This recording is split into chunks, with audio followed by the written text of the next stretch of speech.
Bem-vindos ao Destrava Podcast. Eu sou Leandro Soares e estou aqui com meu amigo Marcos para comandar para vocês mais essa temporada, que traz uma novidade. Nós estamos com o patrocínio do Armazém Paraíba através do CIEC, Sistema de Incentivo Estadual à Cultura, da Secretaria de Estado da Cultura, Secult. Apoio do Teatro Maria Socorro Claudino, Júnior Marques e Mimos da Alane. E para começar muito bem essa quarta temporada, nós temos uma convidada mais que especial, que ela é servidora pública, é professora, é vice-coordenadora do Grupo Matizes, que atua na defesa de direitos da população LGBTQIAPN+, a nível de município, e também tem uma influência muito grande no estado do Piauí como um todo. E para além de todas essas credenciais, ela também foi presidente do Conselho Estadual dos Direitos da População LGBTQIAPN+, e do Conselho Estadual dos Direitos Humanos. Seja muito bem-vinda, Marinalva Santana. Fico feliz de estar aqui com vocês e vamos lá. A gente que agradece, o convite.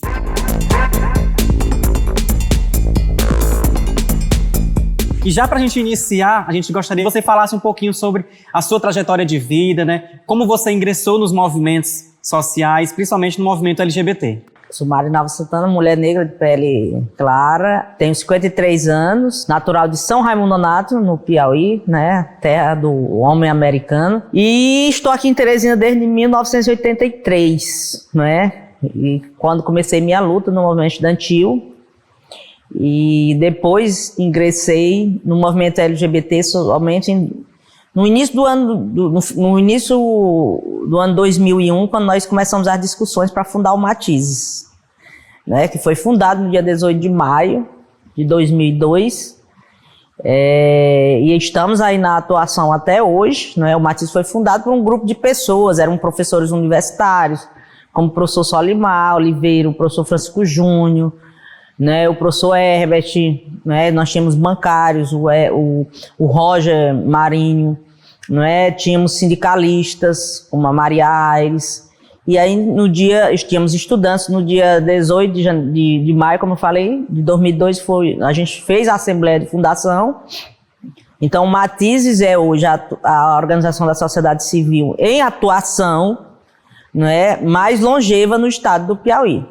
E aí, a partir do Matizes, Marinalva, a gente tem outras organizações também, a nível mesmo de Estado, que tomaram o Matizes como essa referência e passaram, assim, a se estruturar socialmente, a nível de sociedade mesmo, nas cidades do interior do estado também. Porque o Matizes, pra gente que vem do interior e quando chega aqui em Teresina, a gente vê o Matizes como, assim, essa organização que ela tem, para além dessa estruturação local mesmo de Teresina, mas a gente que vem de fora percebe essa influência muito maior a nível de estado mesmo, servindo como referência para essas outras organizações que estão espalhadas no Piauí como um todo. De fato, nós, como eu disse assim, nós surgimos em 2002, na época nós já tínhamos, por exemplo, a Monique Alves, que era uma pessoa que é precursora do movimento aqui. Ela tentava se articular, criou o Coletivo Babilônia. Antes do Matizes nós tivemos o Grupo Free, que foi fundado nos anos 90, pela Soraya Moraes, pelo jornalista Fábio Teles, mas que não teve uma atuação, teve uma atuação curta. E aí, quando o Matizes surgiu em 2002, nós vimos também, assim, um boom de outras organizações surgindo. Nós tivemos uma organização lá em Esperantina, nós tivemos uma em Pedro II, em Floriano, em Parnaíba, E aí, assim, hoje nós temos já organizações em São Raimundo Nonato, salvo engano, acho que temos em União. E aqui em Teresina também temos várias organizações, como o GP Trans, o Coletivo 086, Sim. E todas essas organizações, nesse processo de construção dela, em algum momento elas dialogaram esqueci de dizer também do GGP, que é o Grupo Gay de Piripiri. Sim. Em algum momento nós dialogamos com as pessoas que estavam à frente dessas organizações que foram criadas nos vários municípios que eu já citei. Sim. E aí é importante que a gente fale sobre esse alicerce que o Matizes mesmo ele respaldou, porque quando a gente pensa em todas essas questões que nos envolvem hoje em dia, que nos atravessam hoje em dia, a nível mesmo de legislação e todas essas outras pautas que dizem respeito à vida de pessoas LGBTs, a gente tem o Grupo Matizes como referência. E é importante que a gente conheça a história, quando os personagens mesmo da história que fizeram com que o que a gente vive hoje, ele é possibilitado. As experiências, as trocas de afeto, o simples fato da gente poder estar realizando anualmente, como é o caso da Parada LGBT de Teresina, que para além do fervo da culminância da parada, tem várias outras discussões a nível de justiça mesmo, a nível acadêmico, a nível de saúde. Então, para a gente que é do movimento, é muito importante que a gente tenha esse conhecimento mínimo de quem foi que que possibilitou que esse alicerce ele fosse fundado, para que a gente pudesse estar onde está hoje, inclusive aqui conversando sobre a história do movimento mesmo. O professor Francisco Júnior, que se aposentou, infelizmente se aposentou recentemente lá na UFP, ele tem uma frase que eu acho muito... O Francisco Júnior também é um dos cofundadores do Matizes, que eu acho interessante, né, eu acho que resume bem. Ele diz que o Matizes alia a festa, né, à política, né, faz isso de uma forma, segundo ele, faz isso de uma forma bem equilibrada. E aí eu acho que a realização da parada... ela serve para ilustrar isso, porque nós também, a nossa experiência aqui no Piauí, ela serviu de inspiração para outros lugares, porque até então, quando a gente fez a primeira parada, no dia 28 de junho de 2002, a gente tinha nos outros estados do Brasil a realização de paradas por parada. Era parada pela parada, fazia parada, só a festa, né? E aí nós já começamos aqui com uma discussão política. Eu me lembro que a Maria Aires foi uma das insistentes em criar, na época foi a parada, era feita junto com a Semana da Diversidade, né? Então isso foi feito até 2004. Aí em 2005 nós idealizamos a Semana do Orgulho de Ser, né? E aí desde então a parada é realizada, né? Encerra a Semana do Orgulho de Ser, né? E muita gente pergunta, por que vocês colocaram Semana do Orgulho de Ser, né? Aí a gente diz que o complemento fica a critério da pessoa, se é orgulho de ser gente, orgulho de ser negro, ser negra, de ser LGBT, porque também, né, uma das coisas que nos preocupou, apesar de ser a parada, né, da diversidade, e é organizado por um grupo LGBT, a gente sempre teve a preocupação de incluir o enfrentamento ao racismo, de incluir a questão da luta anticapacitista. A parada sempre foi aberta para pessoas com deficiência. Inclusive, todos os anos são eles que abrem a parada, né? Que vão no front. Exatamente. Nós tivemos edições da parada que tinha um movimento aqui em Teresina, que era o movimento XG, né? Que era de pessoas que sofrem gordofobia, que fizeram uma manifestação durante a parada. E aí a gente costuma até dizer isso, que a parada é um palco, é uma arena para todas as tribos, não é? Não é só assim, nós temos às vezes muito embate com os próprios LGBTs, que acham que tem alguns que dizem, a parada é um momento da gente extravasar, é um momento só nosso. É também dos LGBT, das pessoas LGBT, né, extravasar, mas não só. A parada é, acima de tudo, né, um momento de reivindicação política. Tanto é que o trajeto, quando foi pensado, que era outro, não era aquele lá da Avenida Raul Lopes, no início, ela saía, né, para quem está nos assistindo agora, que é mais novo, até 2011, a parada era realizada na Praça da Bandeira. A gente se concentrava ali dentro da praça mesmo. Aí saía... Só tinha um trio, né? Só tinha um triozinho pequeno. Quando saía, a gente, na frente da prefeitura, a gente fazia alguma fala, exatamente para dizer, a parada para reivindicar políticas públicas. Fazia uma fala em frente ao Palácio do Município, que é o Poder Executivo Municipal. A gente ia pela Rui Barbosa. Por quê? Porque naquela época nós não tínhamos ainda, os shoppings estavam surgindo, então a efervescência do comércio era no centro de Teresina. Então a parada era, nesse dia 28, era uma sexta-feira, não era no final de semana, era no final do expediente. Então as ruas de Teresina ali no centro, elas estavam cheias de gente nas lojas, estudantes às vezes, quando a gente saía da parada, pegava muito estudante, estava saindo das escolas. Né? Então a gente passava na Rui Barbosa, entrava na Paissandu, que é também uma rua emblemática, né? Que a gente lembra que era que nos anos 50, 60, onde tinha muitos cabarés, né? Então tem esse valor, essa simbologia da gente passar pela Paissandu. A gente passava no canto do Palácio do Karnak, quando também era feita uma fala, né, para reivindicar políticas públicas em nível estadual. E nós íamos para Frei Serafim, né? Naquela época nós tínhamos transporte público em Teresina, tínhamos transporte público, e na hora que a parada passava, as paradas estavam lotadas na Frei Serafim, e as pessoas interagiam com a gente. Algumas pessoas, inclusive, acompanhavam, né, a parada lá na Frei Serafim. Uhum. E aí a gente voltava. Tinha anos que a gente dobrava ali onde era antigo Bom Preço. Teve um ano que a gente foi mais longe, foi até no cruzamento da Frei Serafim com a Miguel Rosa. E terminava na Pedro II, onde a gente tinha ali, na frente ali do hoje tão festejado Cine Rex, a gente tinha o show somente com artistas locais. Né? E cada ano a parada crescia, né? A praça ficava mais lotada de pessoas. Então, até o percurso, para vocês verem, foi pensado do ponto de vista político, porque não era só festa. Sim. É óbvio que tem a alegria, não tem como a gente fazer uma parada, né? Uma parada, não é um cortejo fúnebre.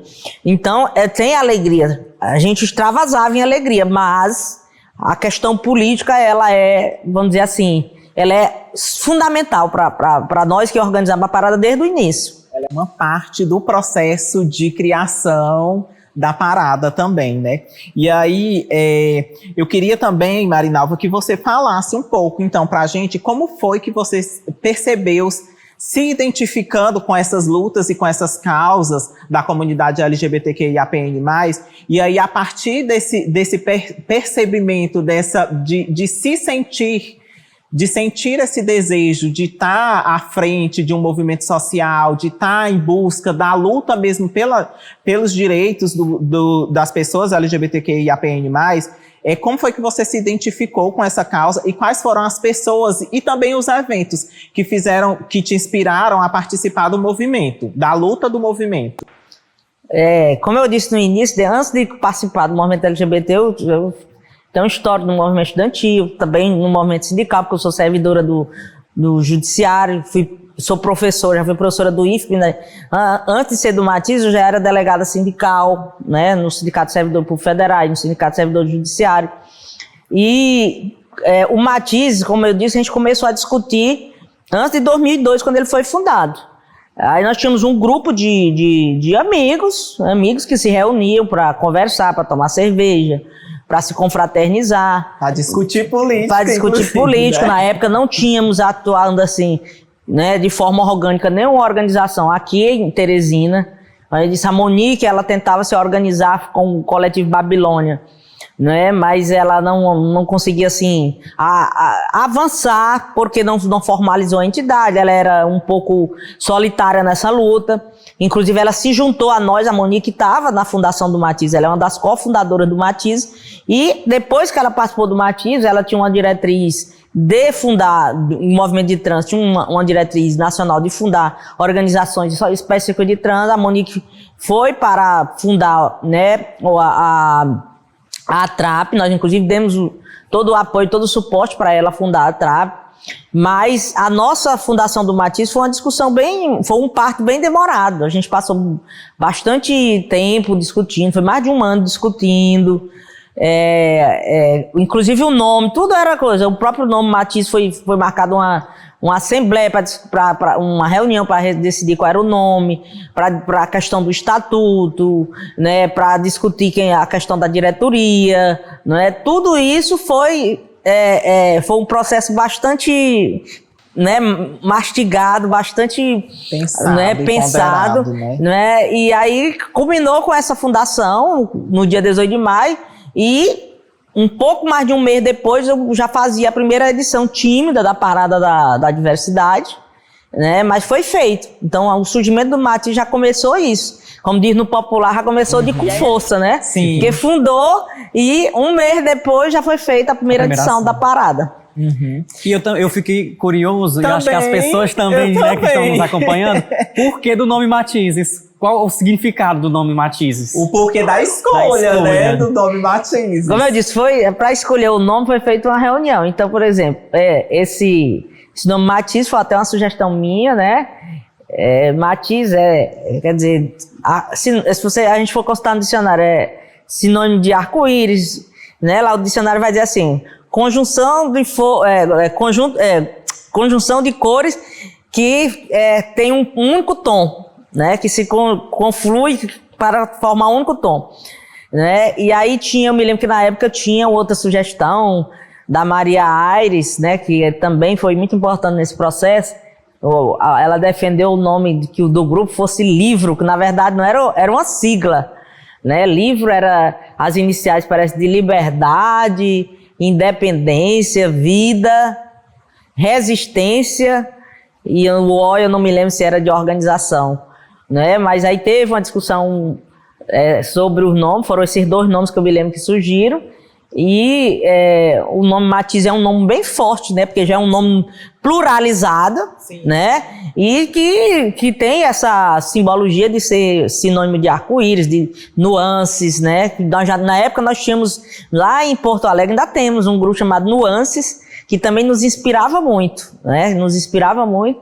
E aí eu acho que esse nome foi assim uma escolha muito feliz. Muito acertada, realmente. Eu gostei de saber. Não é? Porque a gente vive essa questão mesmo da parada, da Semana do Orgulho, que eu tenho participado das últimas edições todas, mas a gente não se atém aos detalhes, às especificações os mesmo. Significados, né? Os significados. E é muito importante que a gente realmente saiba da história a partir desses pontos mesmo, de como é que foi pensado, de como é que foi estruturado, tudo nos mínimos detalhes.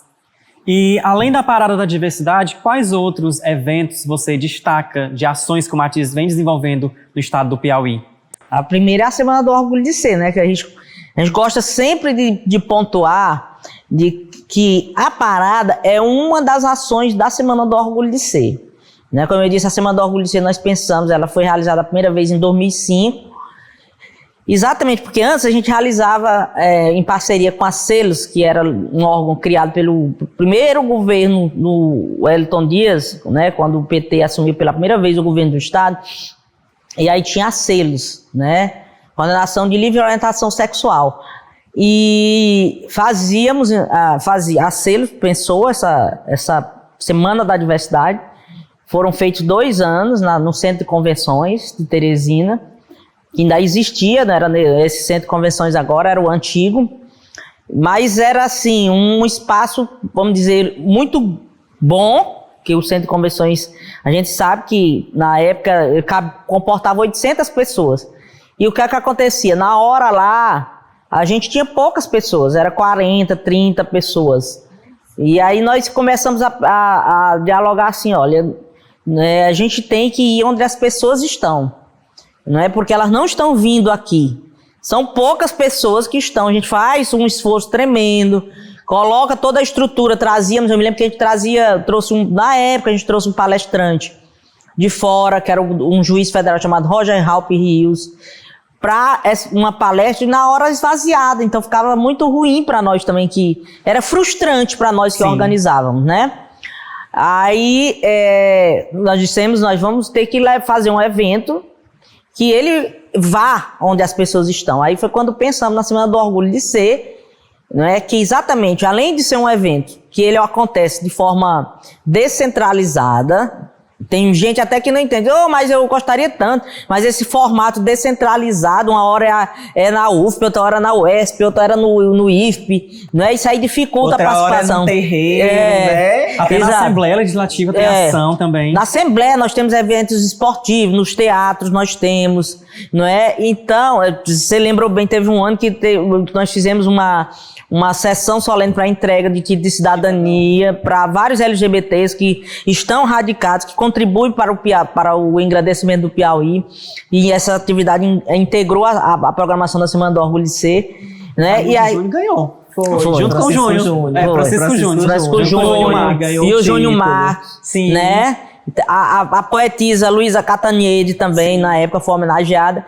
Então, aí quando a gente pensou nesse formato, aí o evento ganhou um novo gás, porque, por exemplo, na UFP, né, desde o início, o professor Solimar, o professor Francisco Júnior, na época tínhamos o Fabiano Gontijo, né, eles recrutavam, vamos dizer assim, os alunos, e eles organizavam atividades, eram atividades extracurriculares, né, ainda hoje é feito assim na UESP, em faculdades privadas como a Santo Agostinho, não é? E aí a gente geralmente né, isso mudou um pouco depois da pandemia, que as pessoas ficaram mais, né, ansiosas, né? Mas até a pandemia os espaços eram lotados, todos eles eram lotados, né? Nós temos também muitos momentos de formação para servidores públicos. Todos os anos a gente fazia parceria com a Sencas para formar o pessoal, para fazer sensibilização para quem trabalha nos CRAS, nos CREAS, né? O pessoal, nós fizemos palestra para professores da rede estadual, para a rede estadual e para a rede municipal de ensino, né? Então, assim, e era sempre além de ser um público variado, porque nós pegávamos professores, estudantes, ativistas do movimento social, pegávamos pessoas que são ligadas à arte, que iam para atividades, gente que gostava do esporte. Tinha anos que nós fizemos torneios, né? Torneios com times de LGBTs. Eu me lembro que uma vez fizemos uma atividade só com uma partida de futebol de salão só com meninas trans, né? Que foi um sucesso, foi lá na antiga Ceut. E aí, assim, foi assim eu acho que uma grande sacada a Semana do Orgulho de Ser. Tem uma amiga nossa que é do movimento de pessoas bissexuais lá de Minas Gerais, que ela disse: Marinalva, eu já estive aqui 2 vezes e eu nunca vi no Brasil um evento tão vasto, né? Porque nós já somamos na programação da Semana do Orgulho de Ser, né? Começou com um folderzinho bem tímido num A4, aí depois foi mudando para um A3, o A3 já não comporta mais. E aí ela disse: olha, eu nunca vi um evento tão vasto e tão rico como esse. Vocês deveriam pensar em ver se é pertinente pesquisar se esse evento não é o maior evento LGBT que acontece no mundo, né? Ela pensando em Guinness Book, né? Sim. Porque nós já chegamos a somar, realmente, se a gente fosse expedir um certificado de participação na Semana do Orgulho de Ser, somando todas as cargas horárias, dava uma carga horária de uma especialização. Sim. Né? Então, assim, também eu acho que é uma coisa que é legal, que sim, as faculdades hoje, elas fazem as inscrições, né? Tem também um lado solidário, faz a inscrição, os participantes e as participantes levam alimentos, que às vezes é entregue para o lado da esperança, enfim, para esses grupos que trabalham com ações e expedem o certificado, porque hoje a gente tem essa correria dos estudantes universitários para fazer essas atividades extracurriculares, e na Semana do Orgulho de Ser é um bom espaço para eles fazerem. E aí é legal também que esse formato descentralizado, aí a gente costuma dizer, cada pessoa dentro do seu horário disponível, dentro do seu interesse, que monta a sua programação. Sim. O cardápio é vasto e você escolhe aquilo que mais lhe apetece. Eu acho muito legal essa questão da descentralização mesmo, porque diversifica muito o público. E atrai novos públicos também. E atrai, bem como isso também, vai atrair novos públicos. E é um dos aspectos que eu sempre comento também, que eu acho muito importante, porque assim, você vai estar dando visibilidade para as questões que nos atravessam, e diferentes pessoas elas vão estar lá ouvindo, porque quando a gente pensa mesmo nessa questão de é muito acadêmico, digamos, mas por vezes eu tenho alunos que não são LGBTs, eu tenho funcionários que não são LGBTs e que vão lá para saber, para aprender, para entender como que são essas nossas subjetividades, como que são essas nossas experiências de vida.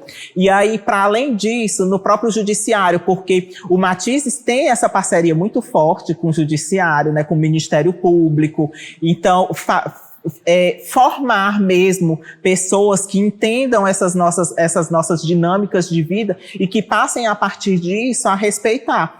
E eu acho que assim, o Francisco Júnior, inclusive, ele fala muito isso. A Semana do Orgulho que o Matizes realiza em Teresina é um evento único a nível de Brasil mesmo. Você não tem, de forma alguma, em outros lugares, e ele compara muito com Fortaleza. Ele diz, olha, Fortaleza lá a parada no só domingo. o show e pronto. É só aquilo ali na orla da praia de Iracema. Então você só tem, aqui nós temos esse diferencial que vai muito nesse sentido de educar mesmo a comunidade LGBT, a própria comunidade LGBTQIAPN+, mas além de nós mesmos, a própria sociedade também, fazer com que as pessoas elas nos conheçam, elas saibam e entendam um pouco do que a gente vivencia, do que a gente experiencia e dar vez e voz, validar, na verdade, essas nossas falas. Porque é muito difícil para a gente que vem do interior, quando a gente vem, nós chegamos aqui em Teresina com uma timidez enorme, e aí a gente vai vendo essa coisa toda de como é mesmo, como são as sociabilidades na capital, onde você chega a ver na universidade, eu estou falando da minha experiência de vida, você chega na universidade e você vê um casal de meninos de mãos dadas. Aquilo para você que é uma gay do interior causa um espanto. E tornar isso verbalizado para outras pessoas, falar sobre essas experiências, para além de tudo o que a Semana do Orgulho ela significa, é muito importante para que a gente vá abrindo mesmo a mente das pessoas e vá educando também, principalmente. Exatamente. E é bom também a gente lembrar que a Semana do Orgulho de Ser, como eu disse, não tem debate somente sobre os direitos de LGBTs, né? Por várias vezes nós fizemos debates focado no enfrentamento do racismo, na questão dos direitos das pessoas com deficiência. Eu me lembro que em 2018 nós fizemos uma atividade em parceria com a ARTE, que é a Associação dos Surdos de Teresina. E aí, a partir dessa atividade que nós fizemos dentro da Semana do Orgulho de Ser, foi uma oficina para pessoas surdas, eles do movimento de pessoas surdas idealizarem, naquele mesmo ano, fizeram a Semana do Orgulho de Ser Surdo, né? Inspirou, né? Recentemente o coletivo 086 fez a Semana da Visibilidade Trans. Sim. Né?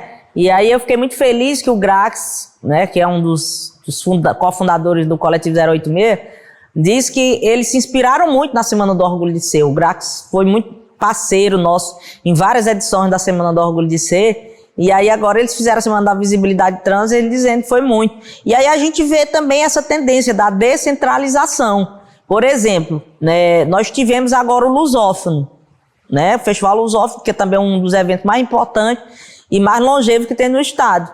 O Lusófono também está adotando agora essa estratégia de ser um evento descentralizado. A gente pode perceber que na edição de 2024, né, aconteceram atividades em vários espaços, inclusive no interior, como é uma tendência da Semana do Orgulho de Ser. Nós começamos aqui em Teresina, mas há anos que nós temos atividades em Timon, há anos que nós por exemplo, em 2023, nós tivemos atividade em Amarante, em Floriano, em Parnaíba, em Campo Maior, né? Então, além dela ser descentralizada em Teresina, ela já está extrapolando, né, a divisa do município de Teresina, já alcançando outros municípios. Então, isso assim deixa a gente muito feliz e também mais animado para cada ano melhorar mais, corrigir. Nós temos desafio de melhorar. Por exemplo, nós temos que tornar a Semana do Orgulho de Ser o mais acessível possível para as pessoas, por exemplo, que são surdas,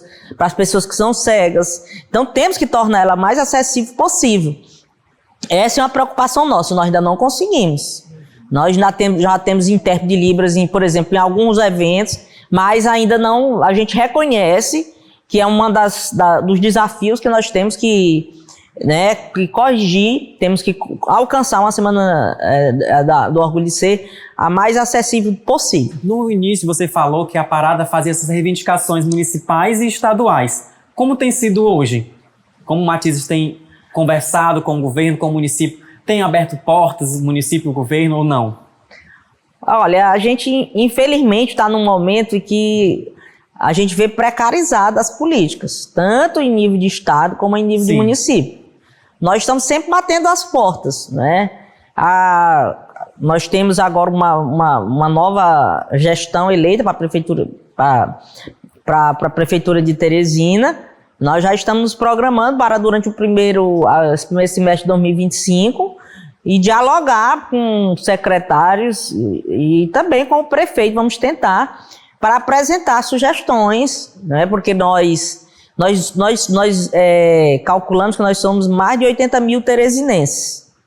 A população LGBT de Teresina é formada mais de 80 mil pessoas. Então, eu acho que é muito mais. Né? Mais de 80 mil pessoas esquecidas pelas políticas. Não é? A gente vê durante as eleições que os candidatos, né, eles dizem que quando são eleitos, vão governar para todas as pessoas, mas isso é mentira, porque eles não governam.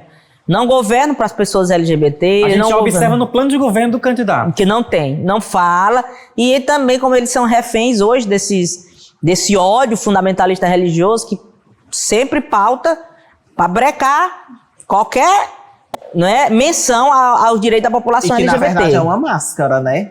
Exatamente. É apenas uma máscara, porque no fundo você vê que as pessoas, na verdade, elas não estão nem aí mesmo, é só pra conseguir votos, para fingir que é esse ideal de família tradicional brasileira, do suprassumo... Que é uma hipocrisia, né? Do puro suco da heteronormatividade perfeita mesmo. E que é só uma hipocrisia, né? Sim. Porque muitos desses inflamados, vamos dizer assim, que se dizem contra as nossas pautas, né? O que eles fazem na intimidade deles. Nas intimidades. Né? E a gente tem muito isso. Soa até muito, muito chulo falar dessas questões. Mas, assim, nas rodas de conversa de pessoas LGBTs em Teresina, a gente tem muito isso de, é casado, tem sua família e tudo, mas fica com um viado. E aí você percebe essa questão mesmo da hipocrisia. E não só ao nível social comum, uma coisa comum, né, das pessoas ditas normais. Tem também nessas outras esferas da sociedade, quando a gente passa para questões de política mesmo e tudo. Aí é onde entra essa coisa mesmo da própria hipocrisia, de eu sou contra a ideologia de gênero.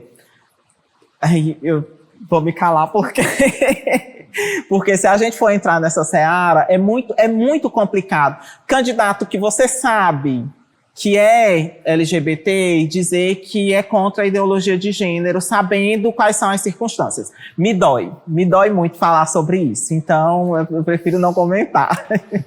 Então, Marinalva, para além de todas essas questões que você falou, do seu percurso mesmo na construção do Matizes e em todas na construção desse alicerce como um todo, da estruturação do movimento social em Teresina e também no estado do Piauí, eu queria que você nos falasse um pouco e nos desse uma avaliação mesmo da importância que você vê desses espaços de organização social para a comunidade LGBTQIAPN+.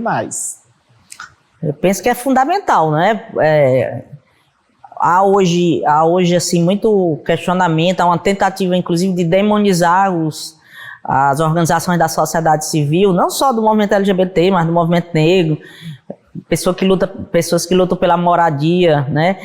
Então há essa tentativa de criminalizar, de demonizar essas organizações, mas elas são fundamentais, né? Se hoje nós ainda respiramos a democracia, é porque teve gente que inclusive pagou com a própria vida para que, né, a democracia não sucumbisse. Se hoje nós temos avanços na questão dos direitos da população LGBT, é porque teve muita gente que pagou com a vida, teve gente que saiu da sua zona de conforto para se dedicar, né, a uma luta que a gente sabe que não é fácil. E isso vale para todos os movimentos, né, para quem atua no movimento negro. Então é fundamental.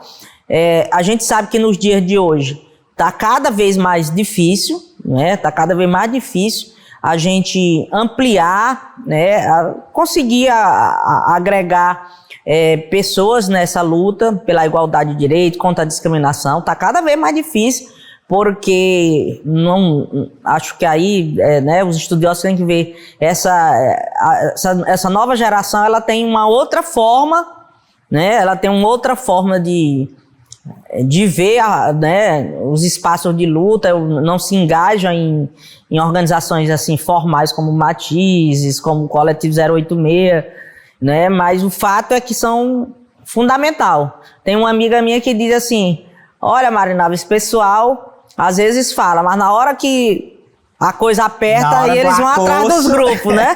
Aí o grupo vale, aí o grupo serve para alguma coisa, né? Então, assim, eu acho que é sempre recorrente isso. Quando acontece alguma coisa, por exemplo, uma violação de direito, eu vejo muito nas redes sociais, eu fico rindo às vezes lá em casa. Acontece um dia desses, aconteceu um crime lá em Parnaíba, aí uma pessoa bota no comentário: cadê o Matiz que não faz nada? Né? Quer dizer, a pessoa está lá na sua zona de conforto, nós do Matiz somos aqui de Teresina, ela está lá em Parnaíba, né? Mas ela tem que cutucar o Matizes, porque o Matizes, segundo ela, não faz nada, né? Mas, né, quando ela mesma é discriminada, a gente mesmo recebe. Semana passada estava, né, conversando com uma pessoa de Parnaíba que foi discriminada lá e disse: olha, eu quero o apoio de vocês. Quer dizer, então, também, assim como a gente estava falando que existe hipocrisia com relação a quem se insurge contra os nossos direitos, também existe muita hipocrisia de pessoas que são do próprio segmento, né, que nas redes sociais, né, baixam o sarrafo, esculhambam, dizendo que nós da sociedade civil, né, que compomos a entidade como Matizes, como GP Trans, como a ATRAP, né, que a gente não serve para nada, mas na hora que a corda arrebenta, a primeira coisa que eles fazem é recorrer aos grupos. E aí é muito assim importante essa questão mesmo do trabalho informativo que o próprio Matizes faz, de possibilitar que essas pessoas elas tenham esses conhecimentos, que elas apreendam essas diversas nuances da atuação do próprio grupo Matizes, enquanto fortalecedor mesmo dessas lutas da gente enquanto comunidade e principalmente das conquistas que foram realizadas através do grupo, né? Porque como você mesmo estava falando, muitas vezes as pessoas, elas não têm esse conhecimento e elas acham que, mas por que o Matizes não faz isso? Por que o Matizes não resolve? Mas elas também não têm essa curiosidade, esse desejo de saber e aprender. E aí um outro ponto que você falou, que me atravessa muito, muito, muito mesmo, e eu lembro da sua fala na parada desse ano, que foi justamente sobre essa questão de como as novas gerações, elas não querem, é como se elas não quisessem, e aí eu tenho que ser muito melindroso nas palavras agora, mas é como se elas não quisessem ver o que foi feito por as pessoas que antecederam as nossas gerações, para que a gente pudesse estar onde está hoje, andando de mãos dadas na rua, trocando afetos no shopping, organizando uma parada LGBT. E aí isso me dói muito, porque eu fico imaginando, Se essas novas gerações elas não se derem conta de que quem faz o movimento, quem vai em busca desses direitos e quem corre para alcançar a efetividade dessas lutas são as organizações da sociedade civil, o que é que eles vão viver lá na frente? Porque nós temos direitos que correm riscos de serem tomados e acabados também. Nós temos vários projetos tramitando, inclusive no Congresso Nacional, nas casas legislativas, tanto em nível de estados como municípios, que é para nessa intenção de retirar direitos que nós já conquistamos. Pois é, e aí eu estava vendo por esses dias alguma coisa no Instagram, a quantidade de projetos pró-LGBTs e a quantidade de projetos contra. E eu fiquei assim, de verdade, assustado com a quantidade. A diferença era de pouco mais de, eu acho que uns 80, 100. Mas, para você ver o nível e a quantidade de pessoas que insistem em estar contra nós, quando, na verdade, o que nós buscamos é a vivência plena do que a Constituição nos garante. Exatamente. De poder viver de poder viver quem nós somos, de poder ser quem nós somos mesmo, nas nossas subjetividades, e não correr o risco de, o simples fato de você andar de mãos dadas lhe fazer ter medo de apanhar na rua. E que, infelizmente, é uma realidade na vida de muitas pessoas. Muita gente, a questão da violência, a violência na rua, a violência nos espaços de trabalho, a violência dentro da família, né? Infelizmente, é ainda algo muito presente, né, na vida de muitos LGBT. Enquanto nós estamos conversando aqui, certamente nós temos pessoas LGBT nesse momento sendo expulsas de casa, sendo espancadas, sofrendo algum tipo de violência. Sim. Marinalva, pode falar.